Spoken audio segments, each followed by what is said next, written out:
সবার জন্য এবার একটা শেষ উপদেশ, নসিহত কোরআন থেকে। প্রথম কথা আমি বলে ফেললাম, আপনারা যারা পুরুষ আছেন, ছেলেরা আছেন, বাবা, আপনাদের জন্য কথা এটা, শুধু মেয়েদের জন্য না। মুসলমান মাত্রই দিন শিখতে হবে। তুমি স্কুলে পড়ছো সেটা আমার দেখার বিষয় না, তুমি কলেজে পড়েছো এই জন্য তোমার কোরআন অশুদ্ধ না বন্ধু। হাসরের ময়দানে এটা টিকবে না, এটা টিকবে না। যত সৌন্দর্যই দেখাও, তোমার যৌবন শেষ হয়ে যাবে। এ চুলের মাতবরি, প্যান্টের মাতবরি, অহংকারী, হ্যাঁ না দোস্ত, তোমার এতে কত বালা বালা ব্যাট হয়ে ধরতে লাইছে, সোজা হইয়া গেছে তারের মতো তোমার মাতবরি। হ্যাঁ, আমি পরশুদিন বললাম না, পরশুদিন সোমবার দিন আমি পাবনা গেছিলাম, আমার পাবনা দাওয়াত ছিল। রবিবার রাতে গেছি, সোমবার রাতে আবার ফিরে মঙ্গলবার গতকাল সকাল 9টায় আসছি। তো পাবনা আসরের আগে বয়ান শেষ করে আসরের পরে এই সোমবারে পাবনা মানসিক হাসপাতালে, যে পাগলখানা যেটা, দেখতে গেছি। আমারে বিশেষভাবে অনুমতি নিছে, ভিতরে এমনি ঢুকতে দেয় না সবাইরে, বলে টলে অনুমতি নেওয়াইছে আমার জন্য। তা আমরা 3-4 জন ভেতরে ঢুকছি, ভেতরে অনেকক্ষণ দেখছি। বিশ্বাস করো ছেলেরা, এই তুম করে বলি ভাই, এ কয়জন আছো, যে কয়জন তোমাদেরকে বলি ভাই, আল্লাহর কসম আমি নিজ চোখে দেখছি, শতকরা 100 জনের মধ্যে 98 জনই যুবক, 2 জনও হবে না বুড়া।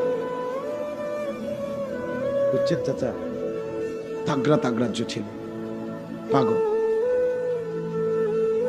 এক ছেলেরে জিজ্ঞাসা করলাম, তোমার নাম কি বাবা? চিনছেন না আপনি আমাকে? আমি রবীন্দ্রনাথ ঠাকুর। তাইলে সে সুস্থ?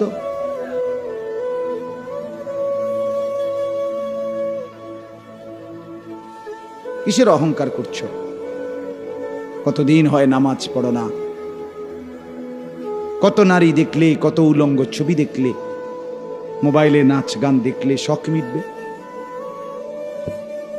কত লক্ষ মহিলাকে দেখলে তোমার তৃপ্তি হবে? বলো ভাইয়া, এই চুল কতবার কত দিকে কাটলে সুন্দর হবে?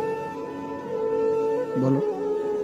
দুশ্মন তো তোমার স্থির হতে দেয় না, 3 মাসে 2 মাস পর পর তোমার ডিজাইন বদলায় দেয়। তোমারে কখনো ভীমরুলের মতো, কখনো খরগোশের মতো, কখনো সজারুর মতো, কখনো কচ্ছপের মতো, এক এক সময় তোমারে এক এক আজব আজব প্রাণীর মতো বানায়। বলেন আমাদের ছেলেদের ভবিষ্যৎ কি? আমাদের এই তাগড়া জওয়ান ছেলেদের ভবিষ্যৎ, এটা কোনো সুস্থ স্বাভাবিক চুল হইল? একদম এদিকে কাইটা সাপ কইরা মাঝখান দিয়া পাখির বাসার মতো চুল রাখা, ঠিক কি? মাথা নামাইও না দোস্ত, আমি দেখছি দোস্ত, মাথা নামাইও না, মাথা নামাইও না, বরঞ্চ ভাবো। তোমারে লজ্জা দেওয়ার জন্য বলি নাই, পরিবর্তনের জন্য বলছি। সবাইকে বলতেছি, কেন আমরা মুসলমান, আমাদের আল্লাহ আছে, আমাদের রসুল আছে, আমাদের ধর্ম আছে, আমরা পাগল না, আমরা মাতাল না, আমরা গন্তব্যহীন না, লক্ষ্য উদ্দেশ্য ছাড়া না। আমাদের এখান থেকে জন্ম থেকে শেষ পর্যন্ত আমাদের ঠিকানা আছে, আমাদের জান্নাত আছে, আমাদের আখিরাত আছে। আমরা তো মাতাল হব কেন? এই জন্য আমি আপনাদেরকেও বললাম, ছেলেদেরকেও বললাম, দিন শিখো ভাইয়া, আল্লাহকে মানো, নিজের আখলাক সুন্দর করো, চেহারা সুন্দর করো। রাসূলুল্লাহ সাল্লাল্লাহু আলাইহি ওয়াসাল্লাম, কেন আমরা তাকে একবারও মনে করলাম না? একবারও মনে পড়লো না এতবার চুল কাটলা, একবারও মনে পড়লো না আমার নবী কেমনে চুল কাটতেন? এতবার জামা সিলাইলা, জামা পরলা, একবারও ভাবলা না রাসূলুল্লাহ সাল্লাল্লাহু আলাইহি সাল্লাম কিভাবে জামা পরতেন, কি জামা গায়ে দিতেন? একবারও মনে পড়লো না। কেমন ইনসাফ বলো ভাই? কবরস্থানে গিয়ে দেখো, বৃদ্ধের চাইতেও যুবকের কবর বেশি। হ্যাঁ, আমি নিজে কিতাবে পড়ছি, ইমাম জাহাবি রাহমাতুল্লাহ আলাইহি বলছেন কিতাবুল কাবায়েরের মধ্যে যে হে যুবক, প্রত্যেক মহল্লায়, তুমি যেই মহল্লায় আছো, উনি বলছেন যুবক তুমি তোমার মহল্লার কিশোর তরুণ যুবক কতজন তোমার সমবয়সী হিসাব করো, আর তোমার এই মহল্লায় মুরব্বী বৃদ্ধ কতজন হিসাব করো।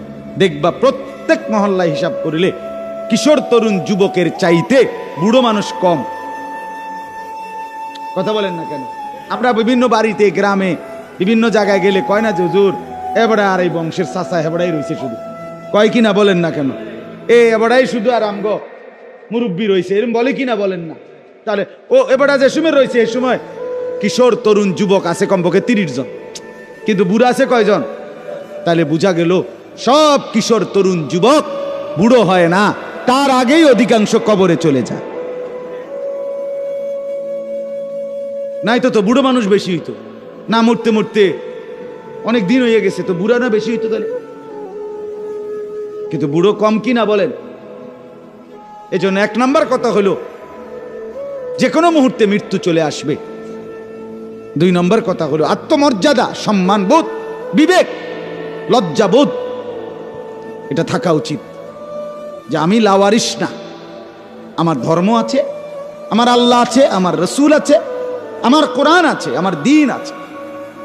আল্লাহ তাআলা আমাদেরকে হেফাজত করেন, আমাদের এই ছেলেদেরকে আল্লাহ তাআলা বুঝ দান করেন।